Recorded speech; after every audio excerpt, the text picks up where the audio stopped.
BA, BCom, BSc, MA, MCom करें विश्व की सबसे बड़ी यूनिवर्सिटी इग्नू से। सॉल्व असाइनमेंट्स और गाइड बुक्स प्राप्त करें। संपर्क करें Mahakal computers, DAV PG college के पास, पंच मंदिरा मोड़ से दाहिने, सिवान। सबसे पहले तो सभी मीडिया बंधु को मैं हार्दिक शुभकामनाएं देना चाहता हूं और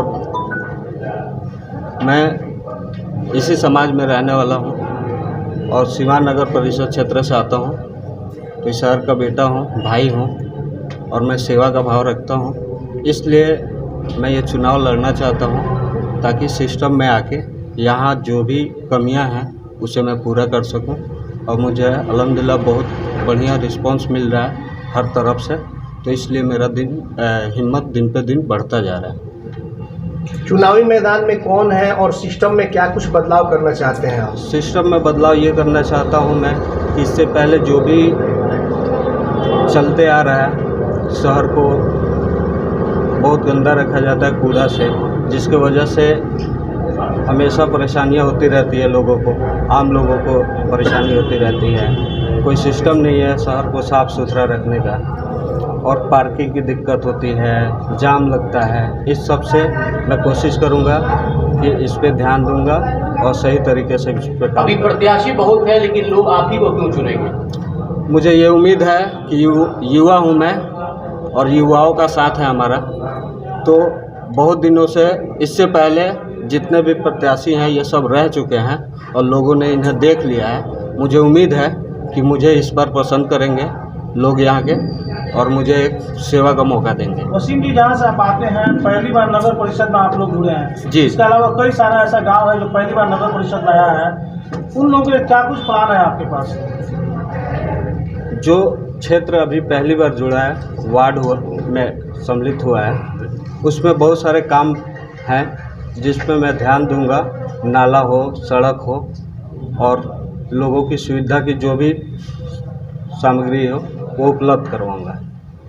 वसीम जी, भ्रष्टाचार के आरोप लगातार नगर परिषद पे लगते रहे हैं और अभी भी जब चुनाव हो रहे हैं तो ऐसे भी कुछ कैंडिडेट हैं मार्केट में जिन पे आरोप लग चुके हैं, उनको क्या कुछ कहेंगे? जनता से क्या अपील करेंगे उसको लेकर? जनता से यही अपील करूंगा मैं कि इससे पहले जो कोई भी रहा है भ्रष्टाचार, ये तो चुनावी भाषण है इनका, ये तो पहले भ्रष्टाचार में ही लिप्त है और मुझे उम्मीद है कि इस भ्रष्टाचार को हटाने के लिए किसी युवा चेहरा को चुनेंगे। इसी उम्मीद से मैं सामने आया हूँ। आपका अपना मुद्दा क्या होगा इस पे? मेन मुद्दा आपका क्या होगा? मेरा अपना मुद्दा बेसिक मुद्दा है। कोई बड़ी बात नहीं बोलूँगा मैं कि ये कर दूँगा वो कर दूँगा। बेसिक चीज़ है, शहर को सफाई चाहिए। लोगों की परेशानी सफाई नहीं हो रही है, इससे बहुत बड़ी प्रॉब्लम है। शहर में कूड़ा जगह जगह रहता है, यातायात का प्रॉब्लम होता है, पार्किंग की दिक्कत होती है। तो मैं चाहूँगा अगर आवाम मुझे मौका देती है तो सबसे पहला मेरा टारगेट, मेरा काम रहेगा 10 दिन के अंदर शहर को ऐसे कूड़े से साफ़ करूँगा कि मॉर्निंग वॉक पे लोग निकल सकें। सुबह के 5 बजे मॉर्निंग वॉक पे निकल सकें, रात को कूड़ा उठ जाए। शहर के जितने इंट्रेंस हो सब पे, सारे इंट्रेंस पे CCTV कैमरा हो, पार्किंग की दिक्कत ना हो, इसके लिए पार्किंग की व्यवस्था की जाए। कोशिश किया जाए कि पार्किंग जगह जगह बने, मार्केट के कोने कोने पे पार्किंग बने। यही सब पे बेसिक चीज़ों पे मैं सबसे पहले ध्यान देना चाहूँगा। 10 दिन में पॉसिबल है सर इतना करने में? बिल्कुल, क्यों कर्मचारी ऑलरेडी वहाँ पे है। सिस्टम सिर्फ चेंज करना है कि रात को उनकी ड्यूटी कर दें, रात को ही कूड़ा उठ जाए। लोगों से अपील करेंगे कि जो कूड़ा रोड पे डालते हैं, डस्टबिन में डालते हैं, वो शाम को ही डाल दें। एक सिस्टम बन जाएगा, लोग भी इसमें पहल करेंगे। क्या लग रहा है? तो ये पॉसिबल है। सिस्टम नहीं थे, व्यवस्था था, सिस्टम नहीं था। अरे मैं भी तो इसी शहर में रहता हूँ, 20 साल लगभग इसी शहर में रहा हूँ, तो ये सारी परेशानियाँ दिखती रहती है। मैं इस परेशानियों को देखते हुए आया हूँ। मैं कोशिश करूँगा कि इस सारे कामों पे ध्यान दूंगा और एक बार जनता से अपील करूँगा, युवा चेहरा लाए, युवा का साथ दें। चुनाव जब जब आता है वसीम जी, जो लोग आते हैं क्षेत्र में बड़े बड़े वादे करते हैं। क्या लग रहा है कि जनता ने अगर मौका दे दिया तो वसीम भाई सिर्फ वादे करेंगे या फिर वाकई कुछ धरातल पे काम भी होगा? मैं वादा कुछ नहीं करूँगा। बेसिक चीज़ें जो धरातल पे है वो उस पर ध्यान दूंगा सबसे पहले। मैं कोई वादा करने वाला नहीं हूँ। मैं बोल रहा हूँ कि जो बेसिक चीज़ें हैं जिससे आवाम को जल्द से जल्द निजात मिले, सबसे पहले उस पर ध्यान दूंगा। अच्छा वसीम जी, अभी आपने कहा कि कूड़ा के लिए जो 10 दिन के अंदर मैं निष्पादन करूंगा, तो डंपिंग ग्राउंड अपने यहाँ कहीं नहीं है, उसके लिए आपने क्या सोचा है? डंपिंग ग्राउंड अभी जो जगह खाली है कहीं रेंट पे ले सकते, कहीं जगह खाली आउटर साइड में रेंट पे ले सकते हैं कुछ दिन के लिए, फिर उसका निदान धीरे धीरे ढूंढेंगे। अभी फ़िलहाल तो इसके लिए अगर ये मैं प्रॉमिस कर रहा हूँ कि 10 दिन में ये करूँगा, तो उसके लिए रेंट पे लिया जा सकता है, कूड़ा इकट्ठा किया जा सकता है, उसका भी निदान धीरे धीरे निकाल लेंगे।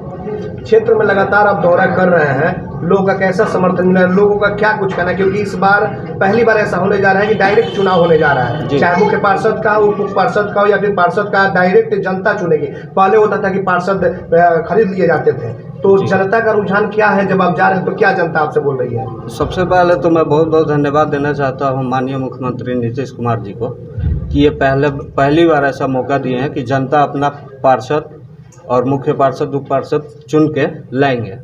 तो ये इससे पहले खरीद बिक्री का ही काम चलता था, पार्षद खरीद बिक्री करके मुख्य पार्षद और उप पार्षद बनते थे। इस बार जनता के हाथ में है और जनता पहले से उब चुकी है, इसलिए मुझे उम्मीद है बहुत अच्छा आशीर्वाद मिल रहा है, लोगों का साथ मिल रहा है। मुझे उम्मीद है कि मुझे ये पसंद करेंगे, यहाँ के लोग मुझे पसंद करेंगे और मैं उनकी उम्मीद पे खरा उतरने की कोशिश करूँगा। वसीम जी, लोग खरीद नहीं पाएंगे पार्षद को, ये बात सही है, लेकिन कई सारे लोग ऐसे भी जो वोटर को खरीदने की कोशिश करते हैं, दारू देते हैं, साड़ी देते हैं, पैसे देते हैं। वोटर अब चालाक हो गए हैं। इससे पहले जो देख चुके हैं, वो जितने भी प्रत्याशी लोग हैं इससे पहले भ्रष्टाचार में लिप्त रहे हैं, वो पहले से जनता जान चुकी है। तो ये उम्मीद है कि इस पे जनता ध्यान नहीं देगी, लोगों के बहकावे में नहीं आएगी। कई ऐसे मंजे हुए नेता हैं, इसमें काफ़ी मतलब अनुभवी नेता हैं। आखिर आप इन नेताओं में आप अपने आप को कहाँ देखते हैं? मैं इस रेस में सबसे आगे देख रहा हूँ अपने आप को, क्योंकि मेरे साथ युवाओं का साथ है और इससे पहले जो भी है वो सबको लोग देख चुका है। मुझे लग रहा है कि मैं नया चेहरा हूँ और मैं हमेशा सेवा के भाव से रहा हूँ, इस समाज में रहा हूँ, लोगों का हेल्प करता रहा हूँ और इसी उम्मीद से मैं सामने आया हूँ। ये प्रेस कॉन्फ्रेंस रखने का इनका मेन मकसद यही था कि लोगों को बताएं कि ये चुनाव लड़ रहे हैं। बहुत लोग सोच रहे हैं कि इनके साथ लोग नहीं हैं, एक नए हैं। तो आप लोग सभी लोग जानते हैं, मेरे बुजुर्ग बोलते हैं देश का युवा ही एक भविष्य होते हैं। तो एक युवा हैं और लगभग 20-22 साल से हम भी देख रहे हैं इनको कि अपना 27-28 साल के एज अपने शहर में ये गुजार दिए हैं। लोगों को समस्या हो, हॉस्पिटल हो या फिर सड़क पे कोई ऐसा मुद्दा होता है तो उसमें आगे रहने वाले में ये वसीम अकरम है, जो हर एक चीज़ में बढ़ चढ़ के हिस्सा लेते हैं। तो मुझे उम्मीद है कि सिवान की आवाम लोग विश्वास करेगी इस पर और वोट करेगी, हम सभी लोग इनके साथ हैं। लेकिन इस बार पैसे का भी खेल खूब चल रहा है, शुरू हो गया है। तो चुनाव को थोड़ा सा समय है, लेकिन अब पुराने चेहरे, दागदार चेहरे भी अपने आप को पाक साफ करने में लगे हुए हैं और पैसा पूरी तरीके से बहाने की शुरुआत कर दी। आप बताइए, सबसे पहले आप सभी मीडिया भाई लोगों से एक बात पूछना चाह रहे हैं। यहाँ जो भी लोग हैं प्रत्याशी, जो पहले यहाँ खरीद बेच वाले थे, अब इनको जनता जान चुकी है 10 साल और 5 साल में कि लोग पहले रह करके 5 साल क्या किए हैं। लोग खरीद करके आते हैं और फिर अपना बगली भरने में लग जाते हैं। तो जनता जान रही है, इस बार जनता गुमराह होने वाली नहीं है। सिवान की मेरी भोली वाली जनता इस बार सभी को देख चुकी है और सोच रही है कि इस बार हम लोग बदलाव करेंगे। माननीय नीतीश कुमार जो सिस्टम लाएं, इससे हम लोग बहुत खुश हैं और सभी यहाँ के आवाम लोग इस पर विश्वास करके इनके ऊपर और इस बार वोटिंग करेगा। इसमें वसीम अकरम एक फेस आ रहे हैं इस बार। बदलाव तो हर बार होता है, लेकिन सिस्टम वही रह जाता है। क्या इस बार वसीम जी चुनाव जीतेंगे और फिर ये भ्रष्टाचार? बिल्कुल, आज आप लोगों के कैमरा के सामने ही हम बात बोल रहे हैं। अगर वसीम जी जो बात बोल रहे हैं ये कोई वादा नहीं कर रहे हैं, क्योंकि इन लोगों के साथ हम सभी लोग हैं। एक हम भी पूर्व विधायक प्रत्याशी रह चुके हैं बढ़िया विधानसभा से। अगर इस पर खड़ा नहीं उतरेंगे तो जिस तरह इनको जिता करके सदन में भेजने के काम हम लोग कर रहे हैं, वैसे इनसे इस्तीफा दिलवाने के भी काम हम लोग करेंगे। अच्छा पंडित जी, इन्होंने कहा कि जो भी युवा हैं हमारे साथ, तो युवा क्या सोच करके इनके साथ आ रहे हैं, सर इसको पहले बताइए। क्या पैसे के प्रलोभन में या चकाचौंध देख करके, या फिर कहीं ना कहीं बाद में आप लोग इनका साथ छोड़ देंगे? बिल्कुल कभी नहीं। जो भी यहाँ भाई और चाचा जो भी लोग हैं, धन मन तन से इनके साथ हैं। कोई पैसा और काम के लालच में नहीं है, क्योंकि लोगों को पता है कि वसीम एक युवा है और वसीम आएंगे तो एक युवाओं के लिए कुछ भला होगा। जितने युवा चेहरा है सब इसको मौका देंगे और हम लोग बरदराज आगे भी इनके साथ रहेंगे। और ये बहुत अच्छा लड़का है, शुरू से ही हमेशा सामाजिक काम किए हुए हैं, इसलिए हम इसको पसंद करते हैं।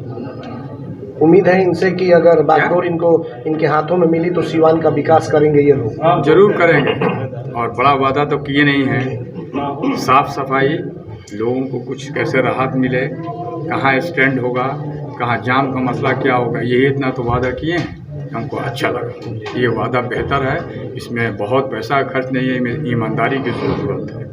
अगर ईमानदारी से काम किया जाए तो वाकई जाम नहीं लगेगी, कूड़ा करकट भी साफ रहेगा, लोगों का आना जाना भी दुरुस्त रहेगा। जो देश के भविष्य हैं वो हमारे युवा हैं, और युवा अगर राजनीति में आते हैं तो बड़ी खुशी होती है, क्योंकि उनके पास विजन होता है। और जो पुराने लोग हैं, जितने भी हैं, मान लीजिए 50+, 60+, 70+, उनके पास विजन समझ लीजिए कि वही पुराना विजन होता है, जो उसी को मतलब रिमाइंड करके अपना जो है करते हैं। तो नया जो चेहरा आएगा, नया जो यूथ आएगा, तो जाहिर सी बात है कि वो अपना जो भी शहर के लिए है बेस्ट करेगा। और ये वसीम साहब जो हैं अपना युवा हैं, और इनके साथ युवा की भीड़ है। और आपको बता देते हैं कि पूरी सीवान की जो संख्या देखेगा ना, तो युवा ज़्यादा है, तो युवा ज़्यादा है और युवा का सपोर्ट ज़्यादा है। तो इसलिए ये ज़्यादा कॉन्फिडेंट है कि हम जो हैं अगर आ जाते हैं तो हम जो है शहर का बेहतरीन विकास करेंगे। एक मॉडल बनाने के लिए इनका एक विचार है, जो हमने सुना इनके साथ में, कि इन्होंने चाह रहे हैं कि सिवान का एक मॉडल बनाए, जो एक मिसाल हो दूसरे शहर के लिए कि हाँ, एक सिवान में जो नगर पालिका है ऐसा काम कर रहा है। तो ऐसा देखे होंगे समाज में कि बहुत सारे मुखिया हैं, बहुत सारे वार्ड लोग हैं जो अपने एक मिसाल कायम किए हैं अपने अपने वार्ड में, अपने अपने क्षेत्र में। उसी तरह ये वसीम साहब अपने नगर पालिका को, सिवान नगर पालिका को एक विकसित, एक बेहतरीन, एक खूबसूरत शहर बनाने के लिए प्रयत्न है। और इनके साथ पूरा सिवान की युवा है जो सपोर्ट कर रही है। अगर वो सपोर्ट ना करती तो ये हमारे ख्याल से एक लड़ाई में नहीं आते, लेकिन इनके साथ युवा है पूरा, और युवा की संख्या ज़्यादा है पूरे सिवान में, जिसके वजह से इनका कॉन्फिडेंस लेवल बढ़ा हुआ है। और ये चाह रहे हैं कि मैं आऊँ, और युवा के सपोर्ट से, हमारा तो सपोर्ट है ही है, लेकिन युवा का ज़्यादा सपोर्ट है, जिसकी वजह से ये चाह रहे हैं कि मैं लड़ूं और लड़के सिवान का विकास करूं। सिवान का विकास इन सेंस ये नहीं कि यहाँ बड़ी इमारतें बना दूंगा, लेकिन जो बेसिक चीज़ है, जो ज़रूरियात है, जो पब्लिक सफ़र कर रही है यहाँ पर सिवान के अंदर, ट्रैफिक को, पार्किंग को, गंदगी को, बहुत सारे सिस्टम जो हैं, जो इलीगल जो है रोड पर जो है पटरियाँ लगाते हैं, ट्रैफिक को जाम करते हैं, इन चीज़ों से छुटकारा चाहिए सिवान को। ये सबसे बड़ा मुद्दा है आज के डेट में। सिवान की संख्या डे बाय डे बढ़ रही है, और सारा लोड जो है सिवान में पड़ रहा है। और सिवान की जो प्रशासन है, ठीक है, जो ट्रैफिक पुलिस खड़ा करती है, लेकिन नगर पालिका की भी भूमिका है जो सिवान को बेहतर बना कर रखे। और हम चाहते हैं कि वसीम साहब जब आएँ चुनाव जीतकर, तो इस पर सबसे ज़्यादा इनको ध्यान देना है।